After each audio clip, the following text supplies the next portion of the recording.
Good morning students. आज हम शुक्र तारे के समान पाठ के 25 से 30 शब्दों वाले प्रश्न उत्तर करने जा रहे हैं। तो पहला प्रश्न है, गांधी जी ने महादेव को अपना वारिस कब कहा? तो जब सन 1919 में जलियांवाला बाग के हत्याकांड के दिनों में पंजाब जाते हुए गांधी जी को पलवल स्टेशन पर गिरफ्तार कर लिया गया था, तब गांधी जी ने उसी वक्त महादेव भाई को अपना वारिस कहा था।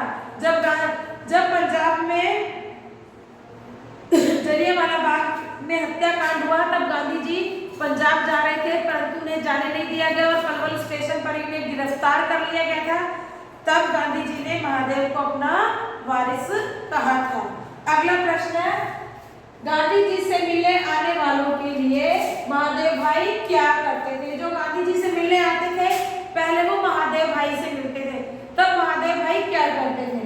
महादेव भाई गांधी जी से मिलने आने वालों की समस्याओं को सुनते थे, फिर उनकी बातों को संक्षिप्त टिप्पणियां तैयार करते थे, यानी वेरी शॉर्ट में उनकी बातों को महादेव भाई लिख लिया करते थे और गांधी जी के सामने फिर उनकी लिखी हुई बातों को प्रस्तुत करते थे और आगंतुकों को गांधी जी से मुलाकातें भी करवाते थे। मतलब जो अनजान व्यक्ति आते थे गांधी जी से मिलने अपनी समस्याओं को लेकर, तो महादेव भाई उन लोगों को भी गांधी जी से मिलवाने का काम करते थे।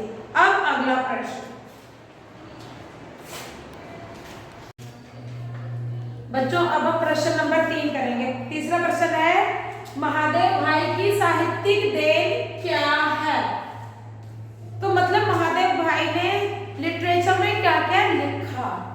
महादेव भाई ने चित्रांगदा, कल देवयानी की कथा पर टैगोर द्वारा रचित अनुवाद यानी ट्रांसलेशन अपना साहित्यिक योगदान किया। उन्होंने महात्मा गांधी की आत्मकथा सत्य के प्रयोग का भी अंग्रेजी में अनुवाद किया। मतलब महादेव भाई देसाई जो थे, उन्होंने जो रविंद्रनाथ टैगोर थे उनकी रचना चित्रांगदा और कल देवयानी का अंग्रेजी में अनुवाद किया और महात्मा गांधी ने लिखा सत्य के प्रयोग, अपनी आत्मकथा, अपनी जिंदगी की कहानी, तो उसका भी इंग्लिश में ट्रांसलेशन किया महादेव भाई देसाई ने। प्रश्न नंबर 4, महादेव भाई प्रतिदिन महादेव भाई की अकाल मृत्यु का कारण क्या था? अकाल मृत्यु यानी अचानक उनकी डेथ कैसे हो गई, तो उसका कारण क्या था? महादेव भाई प्रतिदिन वर्धा की असहाय गर्मी में सुबह मगरवाड़ी से पैदल चलकर सेवाग्राम पहुंचते और सारे काम निपटाकर शाम को पैदल ही वापस लौटते। इस तरह वह 11 मील प्रतिदिन पैदल चलते। यही उनकी अकाल मृत्यु का एक कारण था। महादेव भाई देसाई 11 मील हर रोज पैदल चलते थे। वर्धा ये गांधी जी का आश्रम था गुजरात में, वहां पर पहुंचना होता था मगरवाड़ी से पैदल चलकर वर्धा वो जगह है, वहां बहुत ज्यादा गर्मी पड़ रही थी। उस टाइम में वो बहुत देर तक 11 मील पैदल सुबह चल के आते थे और शाम को भी पैदल इतने चलते थे। इस वजह से थकान, कमजोरी से उनका जो स्वास्थ्य है वो बिगड़ने लगा। इस तरह उनकी मृत्यु हो गई। महादेव भाई के लिए लिखे नोट के विषय में गांधी जी क्या कहते थे? नोट्स बनाते हैं ना कॉपी में, तो जो महादेव भाई ये नोट्स बनाते थे उसकी क्या विशेषता थी? महादेव भाई के नोट को गांधी जी काफी प्रमाणिक मानते थे।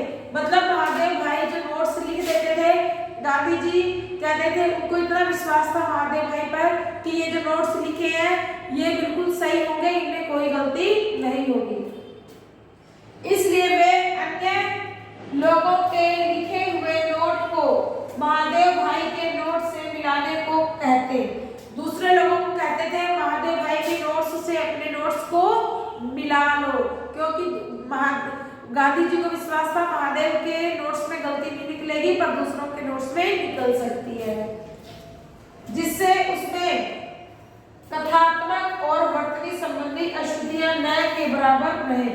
मतलब गांधी जी क्यों मिलाने को कहते थे कि जो दूसरे लोग लिख के लाए हैं अगर उसमें कोई गलती होगी लिखने में या ग्रामर की कोई गलती होगी तो महादेव भाई उसको सुधार करवा देंगे।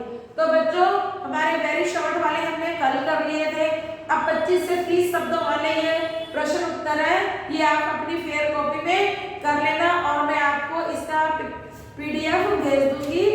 आपकी फेयर कॉपी में ये काम होना चाहिए। थैंक यू बेटा।